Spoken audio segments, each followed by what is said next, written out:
Alors que le Brexit semblait avoir provoqué une nécessaire remise en question de la part de la Commission européenne, il n'en est apparemment rien avec la relance des accords commerciaux multilatéraux et de l'élargissement à l'Est. Selon les équipes du GIB, quelle est la direction que prend l'Union européenne ?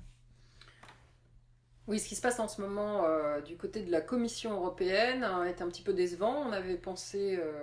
vu se mettre en place à l'issue en conséquence du Brexit, un vrai questionnement sur les fondamentaux, là aussi, du projet d'intégration européenne, et le rôle de la Commission au milieu de tout ça, et qui était salutaire, bien sûr, indispensable, qui est relayé par des acteurs nationaux, notamment Emmanuel Macron en France, qui attend, qui a besoin quand même de ne pas être tout seul, mais voilà, qui lui se met aussi sur cette dynamique de réforme, de repenser le projet européen. Mais aujourd'hui, on est forcé de constater que la Commission européenne semble, une partie, peut-être que c'est qu'une partie de la Commission européenne, se remet sur ces vieilles lunes d'accords commerciaux à tire-larigot d'un côté, d'élargissement de l'autre, qui sont des sujets très très délicat en fait. Ça fait partie des sujets qui ont éloigné les populations européennes du projet européen. Donc c'est un petit peu étonnant de les voir aujourd'hui ressortir ces projets-là tels quels, sans parler le moins du monde d'un quelconque débat, processus démocratique sur ces sujets-là. Donc on signe d'un côté où on relance des négociations autour de tout un tas d'accords commerciaux sur le modèle de ce fameux CETA,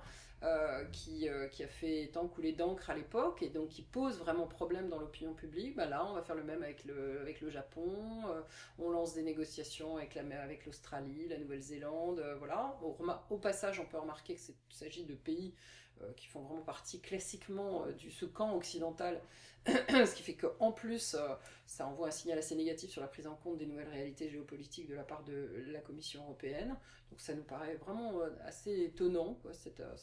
attention, cet axe politique qui est mené en ce moment par la Commission européenne. Et sur les Balkans, idem, dans le sens où le Balkan c'est une poudrière, tout le monde le sait, c'est pas récent, et en plus de ça, avec depuis 2014 la situation euro-russe n'a bien évidemment pas simplifié les choses. Donc tant qu'on a ce conflit euro-russe, ça paraît quand même assez fou d'envisager comme ça, tranquillement, de faire une intégration à 2025 des Balkans. Voilà, apparemment, c'est pas un problème. Là aussi, on parle pas de référendum, ni d'un côté, ni de l'autre d'ailleurs, alors que les Serbes viennent de dire que c'est peut-être le genre de question qu'il faudrait soumettre au référendum. Donc on a une Commission européenne, dans tous ses défauts, dans tout ce qui a éloigné les populations d'elle, qui se remet en route, sans avoir apparemment intégré la moindre des leçons. Et ça nous inquiète beaucoup, parce que si ça continue, ça va nourrir pendant l'année et demie qui nous reste jusqu'aux élections de 2019 tous les mouvements nationalistes, populistes, de droite, de gauche, qui vont être sur une critique qui va forcément se radicaliser du projet européen. Et tous ces gens-là, quand ils vont concourir à l'élection de 2019 et qui vont se retrouver à l'intérieur du Parlement européen avec des idées de plus en plus convergentes sur une nécessaire reprise en main de la Commission européenne, bon, ça peut être utile de leur prendre en main si elles continuent à faire ça, mais bon, derrière, la critique qui aura été suscitée risque d'être très très violente, et du coup de plus être forcément assez équilibrée pour nous envoyer vers des avenirs rassurants en termes de reconstruction du projet européen.